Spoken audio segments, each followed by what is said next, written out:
foi uma antiga colónia de Portugal, colonizada no século XV e assim permanecendo. Foi sua colónia até 1975, ano da sua independência. A descoberta dos portugueses foi um conjunto de viagens e explorações marítimas que se realizaram pelos portugueses entre 1415 e 1543. As evidências arqueológicas encontradas no Congo e no deserto de Namibe, território conhecido hoje como Angola, tem sido povoado desde tempos pré-históricos, mas somente milhões de anos mais tarde, no início da história registada, é que aparecem as sociedades mais desenvolvidas. Os quimanos foram os primeiros a fixarem-se, famosos por serem grandes caçadores. Eram parecidos aos pigmeus fisicamente em tamanho, e o seu tom de pele também era um castanho claro. Já no princípio do sexto século a.C., mais avançados, surgem os de pele mais escura, eram os Bantu, vindo do norte, provavelmente de algures perto da presente República dos Camarões, começando assim uma das maiores migrações na história. Os Bantu tinham dominado a tecnologia do trabalho em metais. Assim que chegaram a Angola, depararam-se com os Buquimanos e outros grupos notavelmente menos avançados do que eles próprios. Dominaram rápido esses grupos, com o seu conhecimento no uso do metal, cerâmica e agrícola. Conforme a passagem dos séculos, os Batu fixaram-se na região e fazendo crescer outro tipo de grupos diferentes e que com o passar do tempo foram ficando características étnicas divergentes, tais que perduram ainda hoje. Na área, a primeira grande entidade a surgir foi o Reino do Congo no século XIII, e assim Angola foi descoberta através do navegador português Diogo Cão em 1482. Diogo Cão foi um navegador português do século XV que nasceu na região da Vila Real, em data ainda incógnita. Realizou duas viagens de descobrimentos da costa sudoeste africana em 1482 e 1486, ao envio de Dom João II. Encontraram então o Reino do Congo. Diogo Cão estabelece as primeiras relações com o rei do Congo, monarca africano, na Angola. Em 1490, os portugueses enviam uma pequena frota de navios com padres, trabalhadores e ferramentas para o rei do Congo. Os relacionamentos mantinham-se, contudo o principal interesse de Portugal em Angola rapidamente se vira para a escravatura. Quando começaram a comercializar escravos, as relações entre Portugal com o rei deterioraram-se e foram assim feitas revoltas internas, o que levaram ao declínio do Reino do Congo. Porém, os portugueses expandiram os seus contactos para sul, ao longo da costa, e assim fundando Luanda em 1576. Com Angola a servir como principal fonte de mão de obra para as plantações brasileiras, o comércio de escravos permanece. Ao longo do século XVI, uma série de tratados e guerras, os portugueses gradualmente tomam o controle da faixa costeira. Descontentes com a governação portuguesa, em 1961 deu-se início à luta pela independência pelos angolanos contra Portugal. De armas na mão, o povo angolano luta contra o colonialismo durante 13 anos. Portugal rejeita a independência de suas colónias e tratados sob a ditadura de Salazar e Caetano. A madrugada de 25 de abril em Angola foi igual a tantas outras.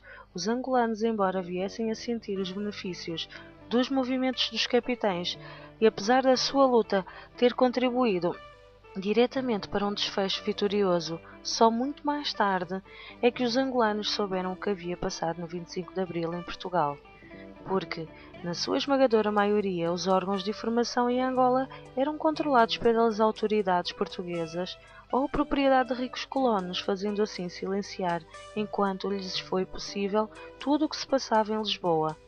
O então governador-geral de Angola, engenheiro Santos e Castro, faz-se rodear dos representantes das atividades económicas e na tarde de 25 de abril de 1974 coloca-lhes a seguinte situação, sendo a proposta bem clara, refere: não acatem as determinações dos movimentos dos capitães e fazer de Angola a boia de salvação do regime de Marcelo e Caetano.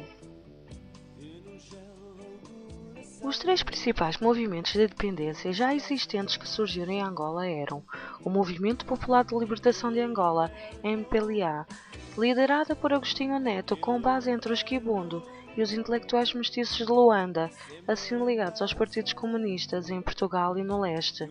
Também a Frente Nacional de Libertação de Angola, FNLA, liderada por Holden Roberto, com uma base étnica na região Bakongo do Norte e ligados aos Estados Unidos. A União, assim, Nacional para a Independência Total de Angola, UNITA, liderada por Jonas Malheiro Savimbi, com base étnica e regional Ovibundo, no centro do país, e com ligações à República Popular da China e à África do Sul. O golpe de 1974, detado em Portugal, estabelece um governo militar que prontamente cessa a guerra e o acordado nos Acordos de Alvor.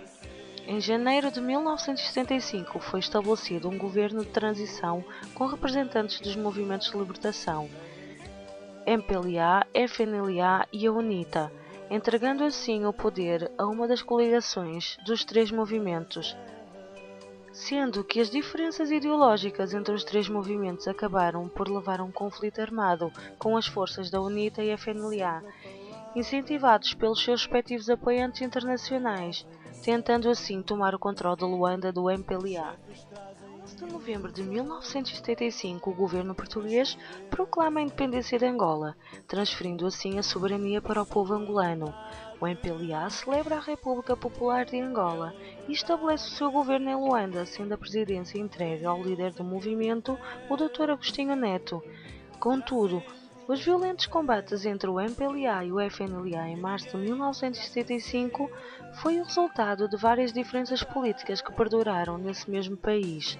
Na segunda metade de 1975, o controle de Angola estava dividido pelos três maiores grupos nacionalistas, cada um dos quais sendo ajudado por potências estrangeiras.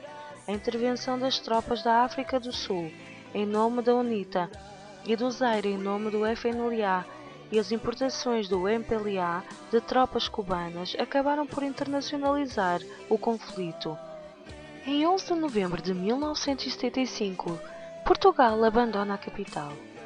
A UNITA e o FNLA formaram então um governo de coligação rival com sede na cidade do interior do Ambo, com a finalidade, assim, de manter o controle da faixa costeira de Luanda e os campos de petróleo, que cada vez se tornaram mais lucrativos.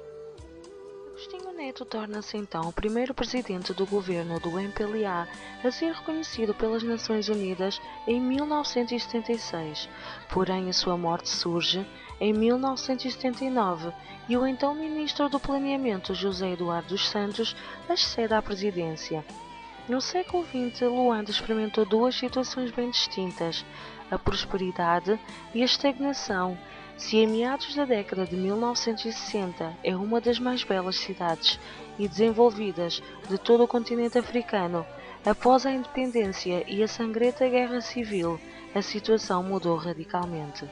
Tendo então a guerra civil dada como acabada, Luanda abre agora os braços para o futuro, buscando retomar o caminho do progresso e do desenvolvimento, apostando na força dos seus cidadãos, na recuperação do seu esplendor, bem como as suas belas praias, e assim superar as glórias de um passado rico na sua história.